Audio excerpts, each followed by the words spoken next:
convidou para falar da parte da energética dos alimentos. Então, antes vou começar falando da estrutura da matéria. A matéria começa com a informação. A informação se diz o seguinte: o observador é que determina a existência de campos de energia. Isso vem lá do Einstein, né? Ou seja, e da física quântica, ou seja, o observador é que faz as coisas acontecerem. Tá? Não é uma aula, só estou passando. E a informação vai gerar o campo de energia, e a energia são campos frequenciais de ondas tridimensionais. Eu fiz questão de botar o tridimensional, porque quando a gente pensa em onda, a gente pensa assim, né? Como se fosse plana, né? Como se fosse um fiozinho passando. As ondas não são em forma de fiozinho, elas geram em todas as direções.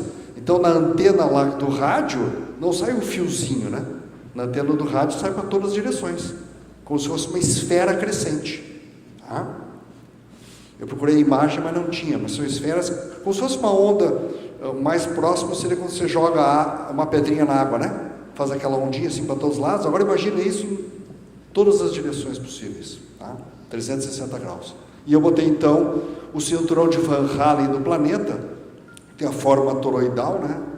Mas é o mais próximo que eu achei. Então são campos. Então a informação vai gerar a energia, tá? Que são os campos quânticos. Tá? Quanta quer dizer o quanto, né? A quantidade, a quantidade mínima para que haja um movimento. Tá? E todos os campos têm frequência, todo campo tem frequência. Ali a música, né? Mostrando que a cordinha quando vibra tem uma frequência, o dó, o ré, o mi são frequências diferentes. E da energia é que vai haver o colapso das partículas. Isso aqui é uma foto da Universidade de Bristol, nos Estados Unidos, em que eles, no Reino Unido, em que eles fizeram, em um momento ela está uma onda, e em um momento está partícula. Aqui é a partícula onda, ela está permanentemente nesse circuito. Tá? Então, tudo que é partícula, tudo isso aqui, o chão, o sólido, ao mesmo tempo ele é onda. O que vai determinar ele ficar onda ou partícula, e como ele vai ser, o como é a qualidade. A qualidade dessa partícula é o observador. Como eu olho, a maneira que eu olho vai dar a qualidade do colapso. Ou seja, como é que eu materializo as coisas? É através do meu olhar. Então, se eu tenho um olhar positivo, as coisas vão ter um colapso positivo. Se eu olhar negativamente, as coisas vão ter um colapso negativo. Ah, mas por que eu estou olhando agora e as coisas não mudaram? Porque quando a gente fala em colapso, está colapsando no espaço, aqui. Mas nós temos o elemento tempo. Então, a grande diferença é que precisa do tempo, de transcorrer o tempo, para que esta qualidade que você está colocando se manifeste. Tá? Um passo não diz para onde é que eu vou, né? Mas depois de 50 passos já tem uma direção, ele está indo para lá, ele está indo para lá, tá certo? Então o elemento tempo é fundamental nesta equação.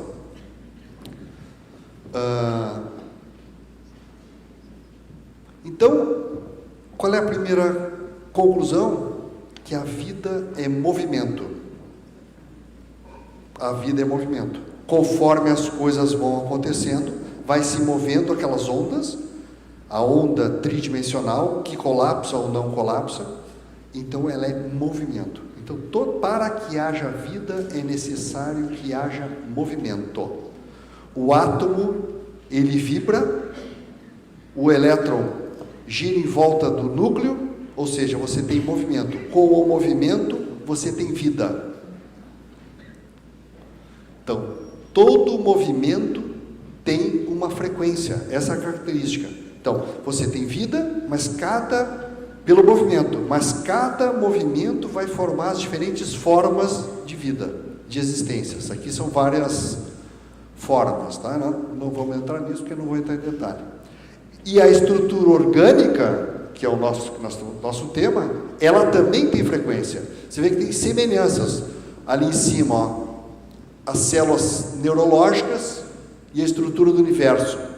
uma célula se dividindo, como o Joninho mostrou, estão se dividindo, e a morte numa estrela, você vê que vida e morte. Aqui uma íris, tá? Eu gosto muito, como eu sou iridólogo também, e aqui uma nebulosa. Então vocês veem que existem semelhanças frequenciais do macro e do micro, a semelhança entre o universo e um átomo.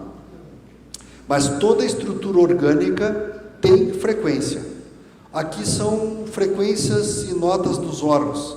O sangue, que eu coloquei, não vai dar para ver no fundo, correspondendo às frequências em hertz e a nota musical correspondente. Tá? Só para dar como exemplo. Aqui de novo. Mas aí tem a diferença. Saúde é ritmo. Essa é uma frase que eu gosto de dizer sempre. Vida é movimento, mas saúde é ritmo. O que vocês tiveram aqui com o professor Gabriel? Uma aula de ritmo, né? Todos os ritmos orgânicos, os ritmos hormonais que ele falou aqui. Nós temos os ritmos neurológicos, nós temos os ritmos imunológicos, todos os sistemas orgânicos têm ritmo. É uma verdadeira dança entre os ritmos neurológicos, imunológicos e endocrinológicos, que são os que comandam todo o funcionamento orgânico.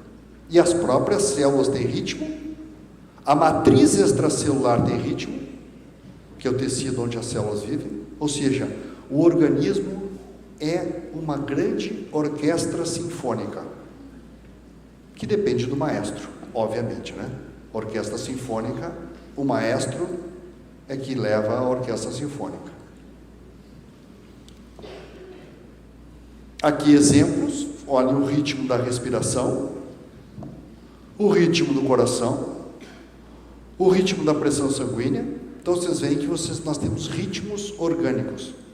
Tá? Aqui exemplos. O coração, 72 batimentos por minuto. A respiração, 14 a 16 respirações por minuto. Os ossos, 120 dias para começar os osteoblastos a funcionar. O estômago contrai 3 vezes por minuto. O intestino, 1 contração por minuto. Tá? Tem pessoas que têm 1 contração por semana no intestino, né? Mas o certo é 1 contração por minuto. Tá? O sistema neurológico, para vocês verem, ó, o sistema neurológico, você vê a integração com o universo. O sistema neurológico é controlado pelo Sol. É pelo ciclo circadiano, é pelo Sol. Você dorme de noite, acorda de dia. Dorme de noite, acorda de dia. Você pode começar a contar a partir do momento que você dorme, ou pode contar a partir do momento que você começa, mas o ciclo é 24 horas. O ciclo endócrino, as glândulas, já não são controladas pelo Sol, são controladas pela Lua. Uma semana, cada Lua tem 7 dias, né? 7 dias de crescente, 7 dias de cheia, 7 dias de minguante, 7 dias de nova. Então o mês lunar tem 28 dias, 7 vezes 4, 28. Tá? Quanto tempo uma mulher que está regulada hormonalmente tem o seu ciclo? 28 dias. É só por isso, não é por outro número. Uma gravidez, 10 meses lunares, 280 dias ou 40 semanas. Tá certo? Não é 9 meses ou lá, é 10 meses lunares, certinho. Então você tem aqui, ó, ovário, 28 dias que é o ciclo. As hemácias, os glóbulos vermelhos, 120, 128 dias. A matriz dessa celular, 120 dias, que é o tempo de troca. Que a gente pode considerar como tempo imunológico, já que a matriz é que faz o controle da sobrevivência das células, do meio ambiente das células. Tá? Então vocês têm vários ciclos correndo ao mesmo tempo, né? O neurológico de 24, o endocrinológico de 28 dias, o imunológico de 120 dias, então vocês têm cada um de uma origem tecidual.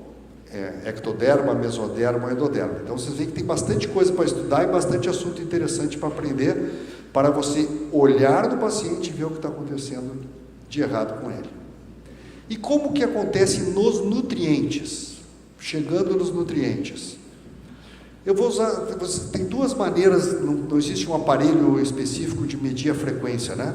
As coisas mais conhecidas são a quiriligrafia, que é aquela que mede a irradiação, né? E a termografia, tá? Que mede a variação da temperatura. Esse aqui é um trabalho que saiu na revista Nature, tá? Que é uma revista importante na área médica, na área da saúde, em 16 de janeiro de 2014, medidas de longo prazo das vibrações das proteínas. O interessante, tem sido sugerido que as vibrações que se estendem através da proteína desempenham um papel crucial no controle dessas alterações estruturais que elas sofrem. Enquanto a natureza pode utilizar tais vibrações, vejam a frequência e a vibração, de longo alcance para a otimização de processos biológicos. Então já estamos falando, dentro da Nature, da vibração, influenciando, seja revista de alto nível oficial clássica, já falando da utilização das vibrações de longo alcance para a otimização dos processos biológicos. Isso aqui são as fotos do trabalho medindo os canais iônicos, o consumo de oxigênio entre as células, a entrada de oxigênio das células ou não. Como é que as proteínas dos canais abriam e fechavam para entrar o oxigênio. Esse foi o trabalho. Então vocês veem já a medida.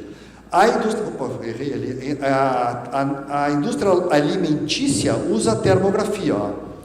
Vai passando a esteira, eles vão medindo o calor e vai vendo se, por exemplo, isso aqui é nuggets de frango, né? Tá certo? Aqui é hambúrguer. Então eles vão vendo variações na temperatura para ver se estão todas atingindo a temperatura correta para não ter problema o alimento. Então vocês veem que dá para ver. Aqui é o leite, vê que ele está com baixa temperatura, não pasteurizou direito. Então vocês veem que você tem informação de energia dentro do alimento, tá? Estou mostrando coisas clássicas, né? Os minerais, falando dos alimentos, têm uma sua frequência, aqui estão as frequências dos minerais, que aí o organismo vai utilizar, tá certo? Aqui eu trouxe umas coisas interessantes. Olha a diferença, aqui já é quiriligrafia. A diferença entre o tomate cozido do lado de cá e o tomate cru do lado de cá. Então vocês veem que o campo de energia é muito maior e houve uma grande perda de energia quando você cozinhou o tomate. Aqui, a mesma coisa, o lado de lá, o brócolis cozido e o lado de cá, um brócolis cru. Vocês veem o nível de energia que você está tendo no alimento. Tá? Aqui, o lado de lá, a carne cozida e aqui a carne crua. Certo? Então, vocês veem, no estado natural, nós estamos com energia de vida, né? O lado de lá, um cogumelo orgânico e aqui um cogumelo não orgânico. O lado de lá, olha o nível de energia do cogumelo orgânico comparado com o nível de energia do cogumelo não orgânico, né? É brutal a diferença, né? Lado de lá, o cabbage é o... fugiu. Repolho, perdão, obrigado. O repolho vivo, né? Cru, e o repolho cozido. Olha a queda de energia quando você cozinha, quando você processa os alimentos. Aqui da maçã, tá? Só para mostrar ela a pleno e aqui depois do micro-ondas, 10 segundos de micro-ondas. Vocês têm que cuidar com o micro-ondas, já estamos falando de energia, né? Porque o micro-ondas, você sabe como é que funciona o micro-ondas, ele faz vibrar, né? Então é como se estivesse esfregando as mãozinhas, né? Você esfrega as suas mãos, você esquenta a mão.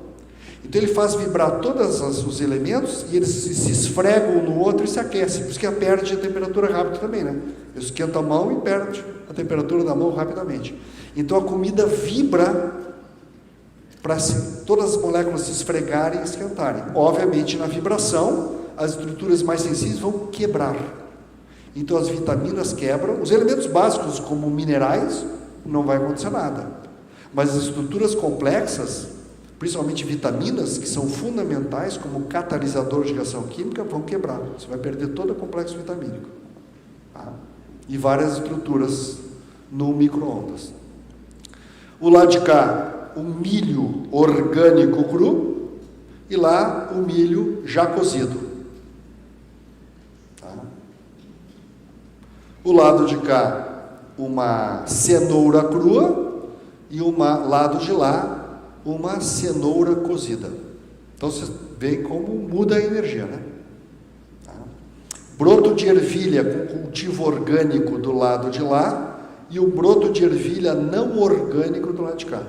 Você vê que, apesar de ter energia, ele é desorganizado. Aqui vocês percebem a organização da estrutura energética, né? Não é tanto a quantidade, mas a organização. Você vê que aqui é desorganizado e lá é organizado. Se você pega a estrutura organizacional, né? De novo o campo gerando a estrutura, né? Se você pega uma clara de um ovo de granja desses comum e quiser fazer um ovo poché, que é aquele ovo dentro da água, se você botar, aquilo faz assim, desmancha tudo. E se você puser um ovo orgânico, né? Ou caipira, ou nome que tem, ele fica estruturado, ou seja, você não tem uma proteína de péssima qualidade, você tem uma proteína estruturada. Tá?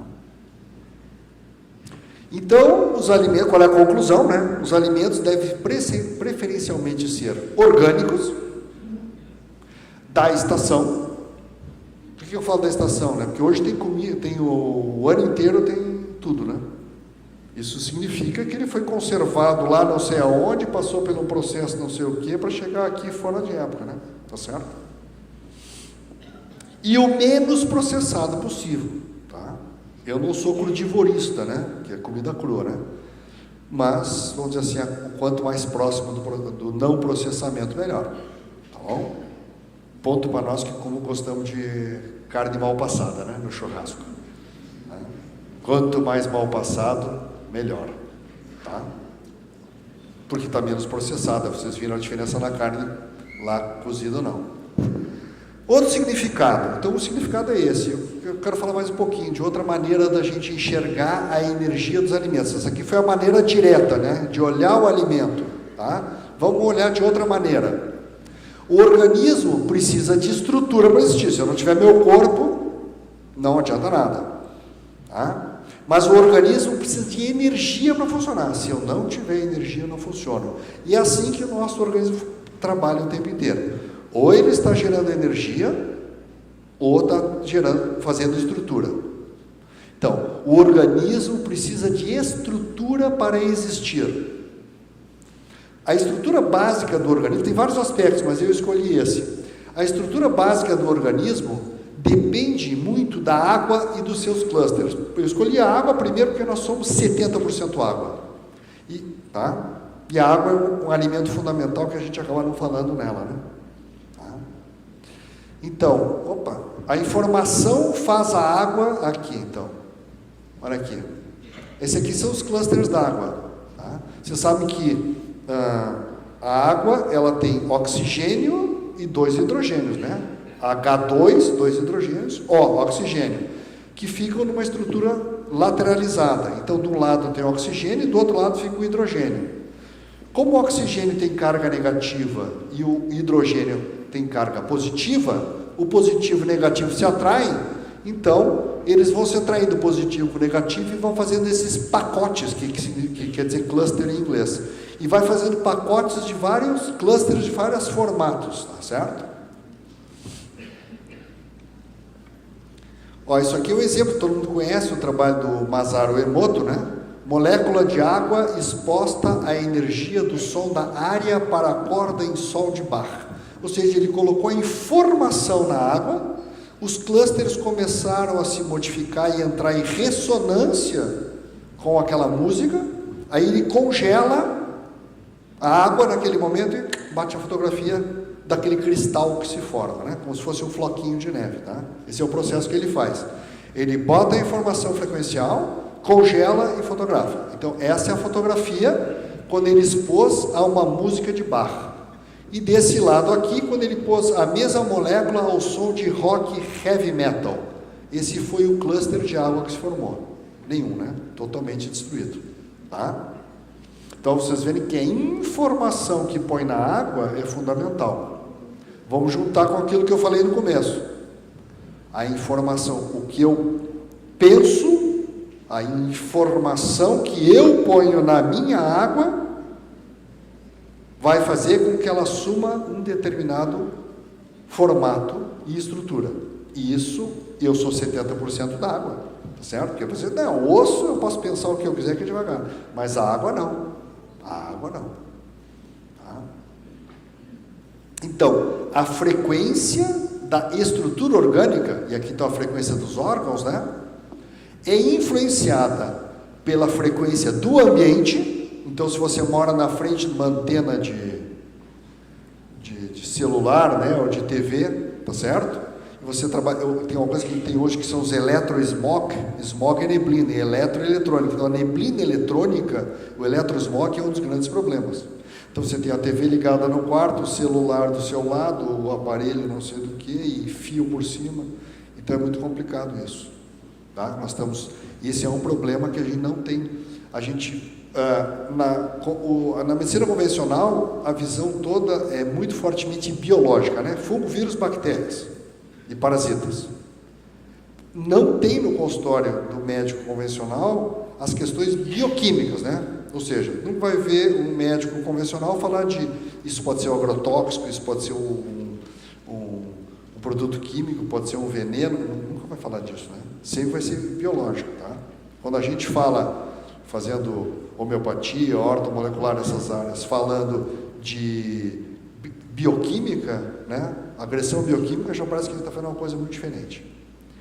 E o trabalho de desintoxicação bioquímica, ou não intoxicação com alimento é fundamental. Mas a biofísica, então, nem se fala, né? O eletrosmog e os campos geopáticos, menos ainda se fala. E é o que o menos o organismo tem defesa contra eles. Então, a frequência do ambiente e dos alimentos, aquilo tudo que a gente viu, vai influenciar a própria frequência da minha estrutura orgânica. O outro aspecto é que o organismo precisa de energia para funcionar. Da onde é que nós geramos energia? No ciclo de Krebs, no mitocôndria, lá dentro da célula. Então, lá no mitocôndria, que gera energia para o organismo, se ele gerar pouca energia, eu vou começar a acumular, né, e vou começar a engordar, tá certo? Né? Então, a obesidade é uma falha mitocondrial, uma falha de geração de energia. Então, a nossa obesidade é culpa da mãe, não do pai. Nós pais não temos culpa nenhuma. Tudo culpa da mãe. Porque o mitocôndria é herdado de quem? Da mãe. Mitocôndria não é herdado do pai. Vê lá. Só foi, como é que o Joninho falou? O girino, né? O espermatozoide virou girino. O girino entrou, fez o homem sapo. O Joninho inventou o homem sapo. Então, o espermatozoide entrou lá e ele só cede os cromossomas lá no núcleo. O citoplasma é todo materno.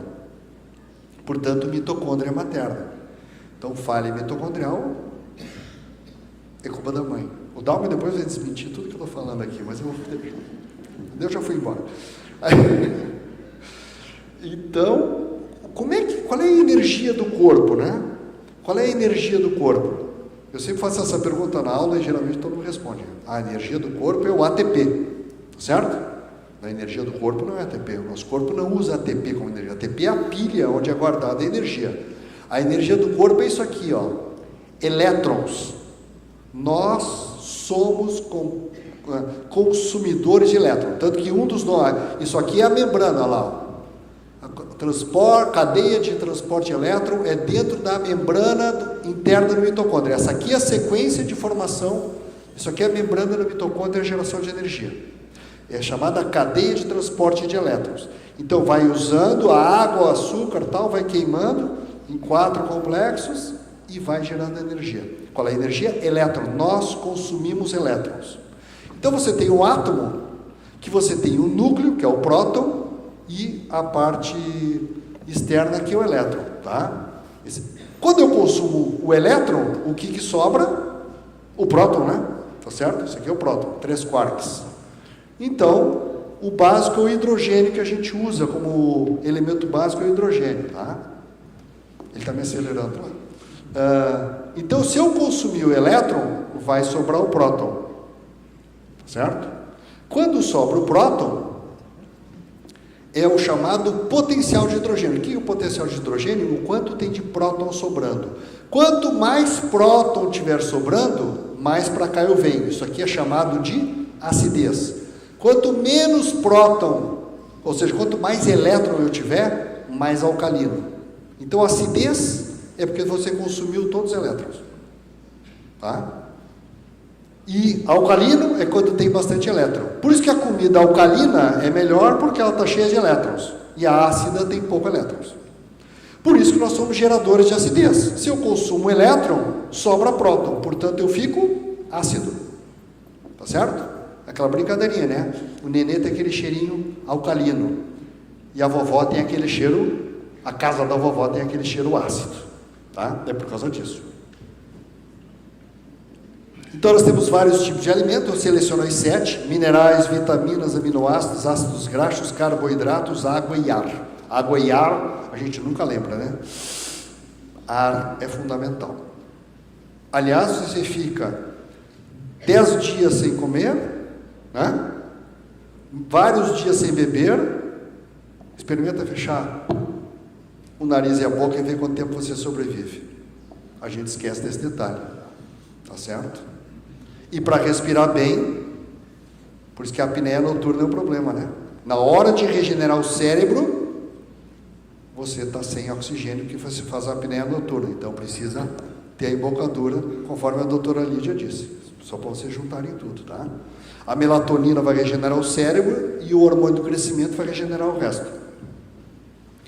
Aí eu coloquei a árvore da vida dos alimentos, tá?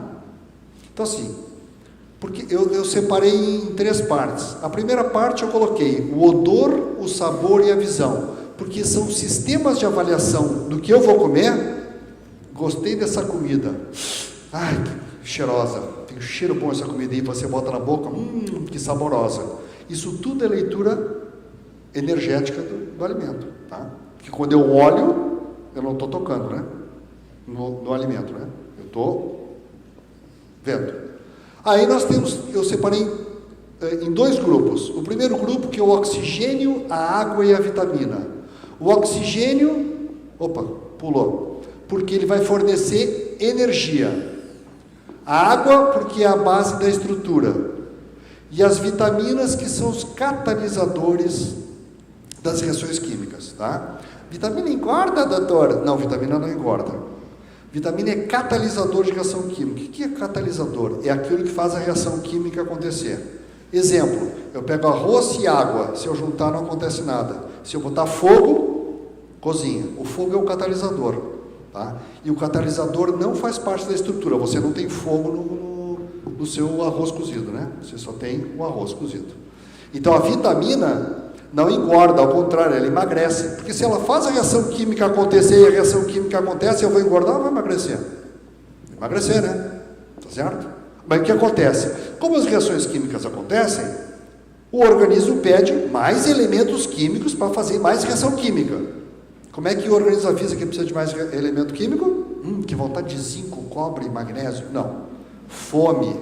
Entendeu? Aí você vai lá na geladeira e come um pedaço de torta. Aí quem te engordou foi a vitamina. A vitamina engorda. E o terceiro grupo são os carboidratos, lipídios, minerais e aminoácidos, tá?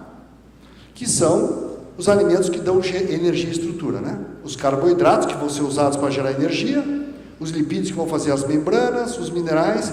Eu botei os aminoácidos embaixo, porque nós somos seres proteicos, então eu botei bem embaixo, tá? Então eu coloquei na árvore da vida dos alimentos.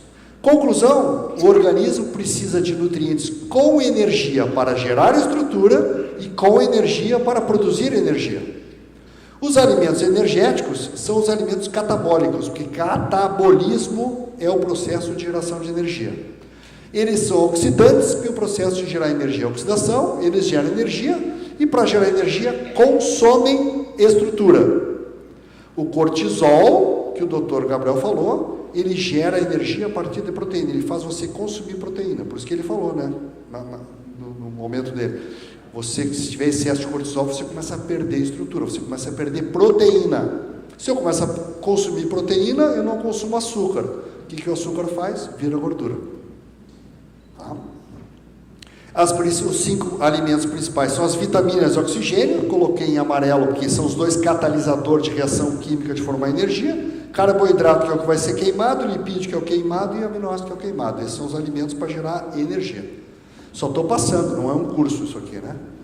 E alimentos estruturantes, para fazer estrutura, são os alimentos anabólicos, porque anabolismo é gerar energia, né? Tomando anabolizante para ficar bem fortão, né? Fazer massa muscular. Anabolismo é força.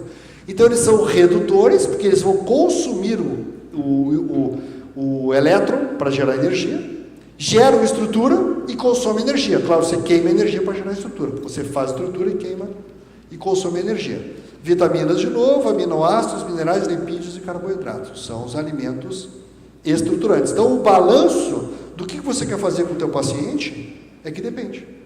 Quero puxar mais para cá, quero puxar mais para lá. Tem que dar mais esse alimento, tem que dar mais aquele alimento. Então, aí você vai determinar, vocês verem que as coisas não são fáceis. Né? Ah, chega ali e dá assim. Não, não é assim que funciona. Então, como dizia o Nikola Tesla, né? Nosso querido amigo, se você quer achar os segredos do universo, pense em termos de energia, frequência e vibração. Tá? E, sumiu a minha fala aqui do Schrödinger, que é um físico quântico. Não tem. Ali está. Sistemas biológicos são sistemas coerentes, porque tem ritmo. Pode estar fora do ritmo, que é a doença, ou pode estar dentro do ritmo, que é a saúde. E quem não consegue entender sistemas coerentes, não está apto a entender os sistemas biológicos. Entendeu? Esse é um dos pais da física quântica, né? Tá certo? Então, para entender o organismo, essa complexidade tem que entender coerência. Tá, pessoal? Obrigado, hein? Parabéns, Jolie. Cadê o Jolie? Ah, tá aqui. Obrigado. Obrigado a você.